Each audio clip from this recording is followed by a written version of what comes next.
Bem-vindos ao Fofoca de Segunda, o podcast que desenterra os acontecimentos mais chocantes da história. Olha aqui, seus fofoqueiros. Vocês acham que sabem tudo sobre o passado? Acharam errado. Nós, que temos a língua mais afiada que chicote, vamos te contar os casos que só os maiores xeretas da história conhecem. Toda segunda, um novo episódio para você começar a semana com o pé direito. Ou com o pé torto, né? Vai saber.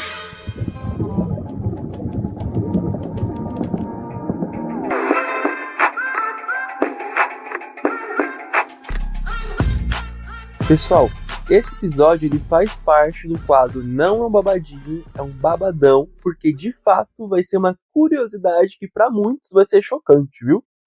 Mas antes de eu continuar aqui essa história, queria fazer um momento merchandising com vocês. Pedir para vocês avaliarem o podcast aqui, se possível, com 5 estrelas, se vocês gostaram bastante. E se vocês não gostaram tanto assim ainda, avalia com 5 estrelas também, porque isso é importante, tá? O Spotify é um pouco chatinho para avaliar, então aí tem que ser nos 3 pontinhos que estiver aparecendo para vocês ali, quando colocarem no Fofoca de Segunda, e quando aparecer os 3 pontinhos, depois que vocês clicarem, aparece 5 estrelas, para vocês votarem ali e avaliar o podcast, tá? Continuando aqui, a fofoca de hoje ela vai ser contada no estilo mais clássico de fofoqueiros que há. Sim, sabe aquela sua tia ou avó que cuida da vida do bairro todo? Sempre tem uma assim, né? E a senhorinha de hoje se chama Dona Josélia. E ela vai contar pra gente um caso bizarro de epidemia que, olha, vocês vão ficar besta, viu? Bora lá?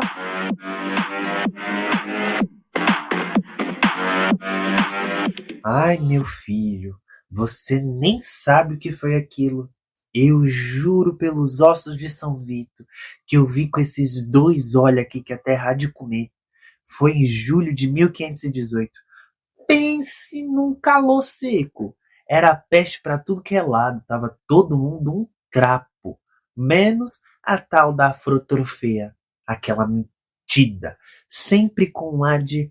eu sou melhor porque tenho 2 vestidos. Pois não era, tá? Não era. Mas enfim. Um dia, a Dita Cuja começou a dançar no meio da rua, sabe? Uma coisa assim... estranha. Mas tudo bem.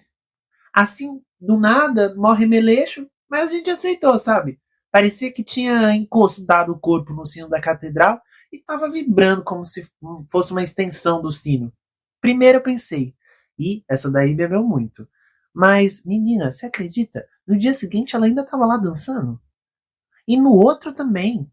E aí foi começando a ficar esquisito, né? Aí eu disse pro padeiro, se isso aí for dança, meu filho, eu sou a rainha da Inglaterra, que ela não tá bem. Aí começaram os rumores. Disseram que ela era possuída. Alguns disseram que ela tinha feito promessa para São Vito, que o marido dela tinha fugido com Merege e ela enlouqueceu. Essa parte eu até gostei, porque ela bem metida merecia. Mas tudo bem. Aí, agora, o que me surpreendeu foi que, com o passar do tempo, foi se juntando gente a ela. Tava todo mundo começando a dançar. Aí eu falei, gente, vocês não estão bem. No terceiro dia, já tinha uns 20 dançando com ela. O açougueiro, o filho do sapateiro, até a costureira da minha cunhada, aquela caloteira, pois estava lá, girando feito peão. Isso não vai acabar bem, eu pensei. Mas as autoridades chamaram um músico. Você acredita? Músico, minha filha. Construíram um palquinho no centro da praça, trouxeram gaiteiro, tocador de rabeca, e ainda mandou distribuir vinho. Disse que era para purgar a alma dançante. E eu olhei para minha vizinha, Dona Vilmoca, e disse, vão purgar no caixão, isso sim.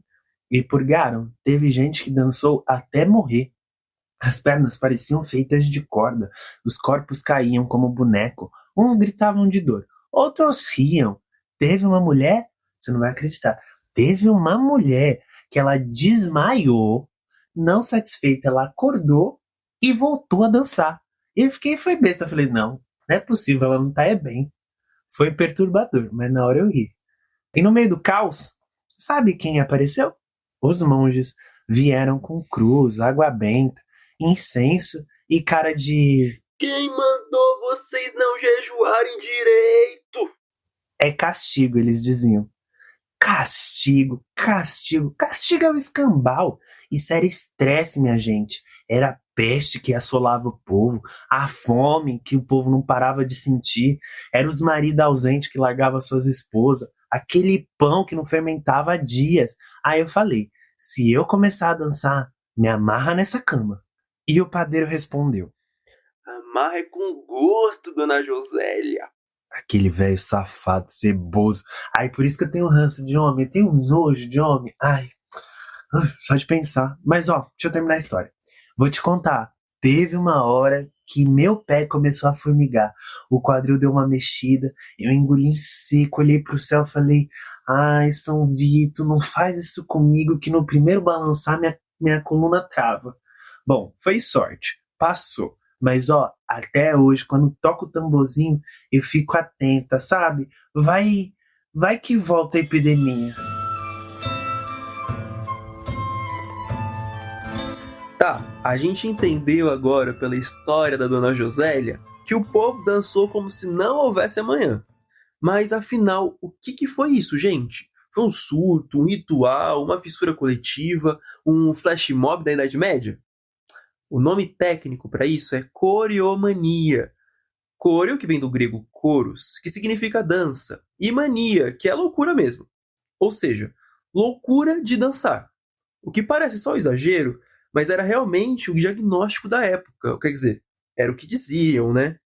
A coreomania, ela foi um fenômeno coletivo documentado principalmente ali entre os séculos XIV e XVII. A galera, do nada, entrava no estado de transe dançante e podiam ficar horas, dias e até semanas girando, pulando, rebolando e se contorcendo, sem música, sem festas e às vezes sem volta. Mas, e aí, por que isso acontecia? O que gerava isso? A gente tem algumas hipóteses. A primeira delas é histeria coletiva. Inclusive, essa hipótese ela é a mais aceita hoje. Então aí, o que o pessoal acredita é que a galera estava vivendo um combo da peste, fome, medo do inferno e opressão religiosa. E aí o corpo pirava e dizia, né, chega, vou dançar. Era um surto emocional, né, virando um movimento dançante ali, uma reação de uma tensão acumulada. Então essa é uma ideia que é bem mais aceita hoje em dia. Agora temos a segunda hipótese, que se chama ergotismo, que aí a ideia é que um fungo chamado Clavispis purpurea, que infecta o centeio ali, né, onde os grãos são plantados, ele causa alucinação, convulsão e fogo nos nervos. Ou seja, ele é tipo um LSD medieval, né, só que sem a rave. E aí, como o pão ele era feito com esse trigo contaminado, o povo podia ter viajado sem querer, né? O povo acabava sendo contaminado e aí pronto, viveu uma loucura insana. Então essa é a segunda hipótese. Agora, a terceira fala que é uma religiosidade torta. E aí, em tempos de fé pesada, muita gente acreditava em penitência corporal. Uns jejuavam, outros se autoflagelavam e outros dançavam até cair. Eles achavam que o sofrimento limpava a alma, né? É isso que eles entendiam na época. E por fim, a última hipótese é da cultura popular e catarse. E aí, menino, é assim, porque às vezes o corpo quer protestar. E o protesto ele não vem em forma de cartaz ali, ele vem em forma de dança. Então a coreomania ela pode ter sido uma forma simbólica assim de resistência. Quando você não pode falar, o seu corpo responde. Então essa é a ideia. E aí o mais doido é que isso não aconteceu só uma vez não, viu? Teve surto na Bélgica, teve na Itália, teve na Alemanha. E como a gente vai ver já já, teve até na Bahia, em pleno século XIX. Então assim, teve sim no Brasil, tá? Um fenômeno que cruzou séculos, línguas e climas. Então aí, se você ouvinte está achando que esses surtos coletivos eram coisa de rede social, meus amores, o século XVI já estava dançando essa música muito antes de vocês nascerem.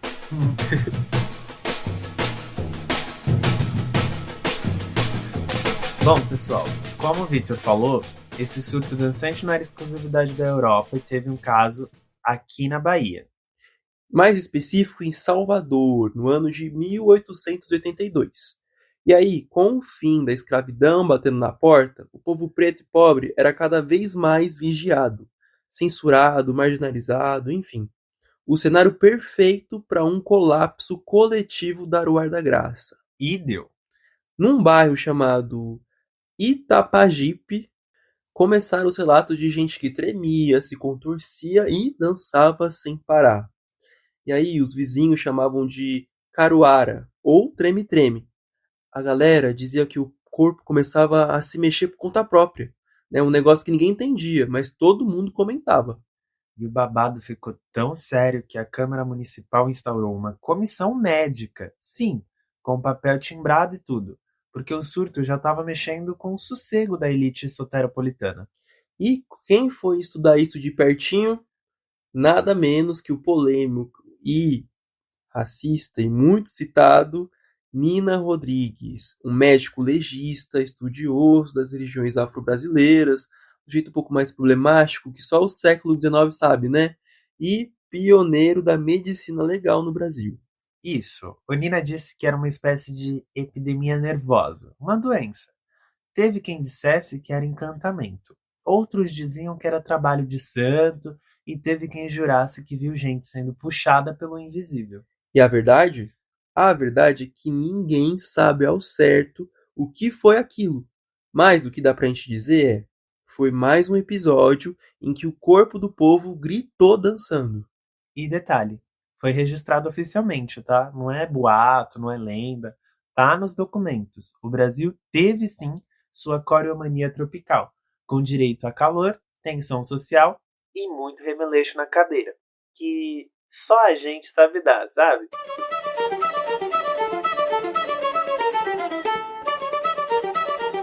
A gente ficou sabendo de uma lenda, né, de um diz que me diz aí, que existiu um forró que durou 15 dias na cidade de Quixeramobim, Ceará, em 1952, né? Dizem que foi a festa que virou lenda. Em julho de 1952, sim, estenderam as festas juninas. A pequena cidade de Quixeramobim, no sertão do Ceará, entrou para a história ao realizar um forró que durou cerca de 15 dias sem parar. A festa começou com um arraiá tradicional, mas a animação foi tanta que a população simplesmente se recusou a ir embora. E aí, galera, o que aconteceu? No início, como o Léo disse, a festa estava normal, né? Funcionando como de costume. Ela começou ali no final de junho. Aí tinha sanfona, zabumba, triângulo e muito pé de serra. Aos poucos, pessoas de outras cidades foram aí chegando e o forró foi crescendo. E aí a festa não acabava. No terceiro dia, os organizadores tentaram encerrar, mas o povo continuou dançando e teimando que queria continuar, né? E aí os músicos se alternavam, aí alguns desmaiaram de cansaço. E os comerciantes, eles mantinham ali as barracas abertas dia e noite, porque estavam vendendo, né? Estavam ganhando. Menino, teve até que ter intervenção da polícia, mas foi só no 15º dia que as autoridades interviram. O motivo oficial: perturbação da ordem pública, a preocupação com a saúde dos foliões. Agora, tem uma versão popular para o real motivo dessa intervenção? Dizem que o motivo mesmo era que o prefeito ficou irritado porque ninguém estava trabalhando. Honestamente, eu acredito um pouco mais nessa versão, viu?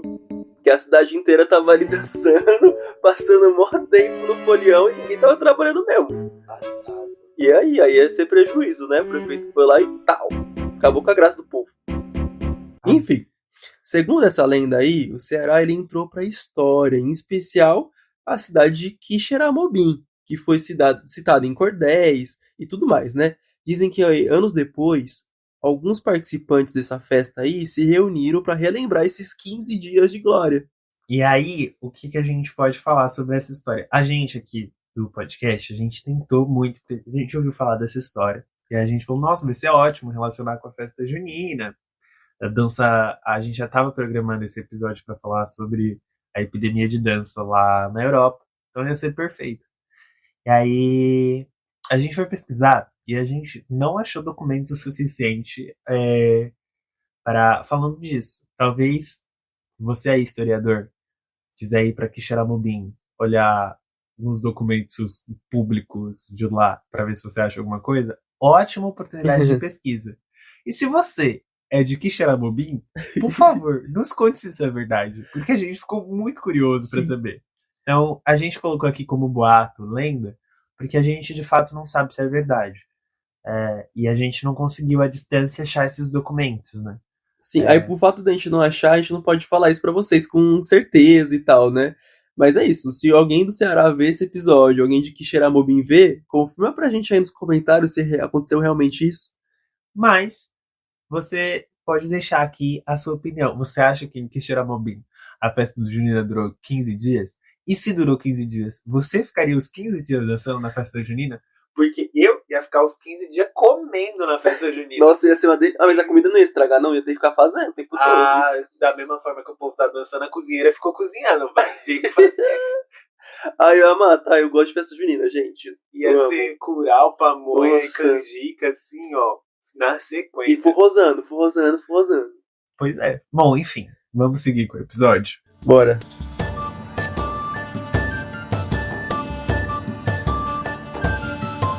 Agora, só pra voltar aí na nossa história, pra concluir, os casos de coreomania que aconteceu em Estrasburgo, em 1518, e Itapajipe, de 1882, na Bahia, revelam que, apesar dessa distância geográfica e temporal, ambos os surtos eles aconteceram em contextos de opressão, de crise social e representação cultural. A dança compulsiva, nesse sentido, não é só uma doença. É também uma forma do corpo dizer que a sociedade não permitia que fosse dito com palavras. A coreomania é um fenômeno político, cultural e social. Então aí, continuando aqui com a nossa parte de curiosidades, o nome Dança de São Vito vem da associação da coreomania com esse santo, que se tornou padroeiro de pessoas com convulsões, tremores e epilepsia. E além disso, ele é o santo dos bailarinos, comediantes, atores, daí essa associação com a coreomania. E outra coisa muito legal, dia 15 de junho é comemorado o dia de São Vito. E acreditem, por coincidência, é o dia que estamos gravando o episódio. Gente, e a gente não fazia ideia Exato, disso. Quando a gente descobriu, a gente ficou chocado. A gente falou, mano, era pra ser, porque ele estava programado pra esse dia, pra ser gravado hoje. Sim. E aí, continuando, né? Em Estrasburgo, os músicos, eles foram contratados para curar os dançarinos e acabaram tornando o surto mais caótico. Então eles pioraram, foram contratados para ajudar e deixou pior. Eu fico me fazendo a pergunta que diabos que passou na cabeça de quem teve essa ideia brilhante, que achou que tava fazendo um grande música e falando, não, pra eles pararem, vamos dar o que eles querem. Música. Mas não tem aquela ideia, por exemplo, assim, quando você tá com uma música na cabeça, você só vai tirar a música da cabeça se você escutar ela? Então acho que é o mesmo sentido. Mas eles já estavam dançando sem música. É verdade, eles já estavam na piração ali, eles né? Já estavam loucos. Tinha que ter pegado toda essa galera e jogado um balde de água fria pra ver se despertava aqueles... Bom, enfim. Mas vocês, gente, se vocês estivessem vendo esse surto de dança, iam dançar junto ou ia ficar igual a dona Josélia julgando? Eu acho que o Léo ia ficar julgando ainda, né? Ele não ia dançar, não. De dona Josélia. Agora eu acho que eu ia dançar. Eu acho que eu sou meio assim, não, se o pessoal tá fazendo, eu quero fazer igual. Ih, Maria Bacazeta. Brincadeira, sou isso não.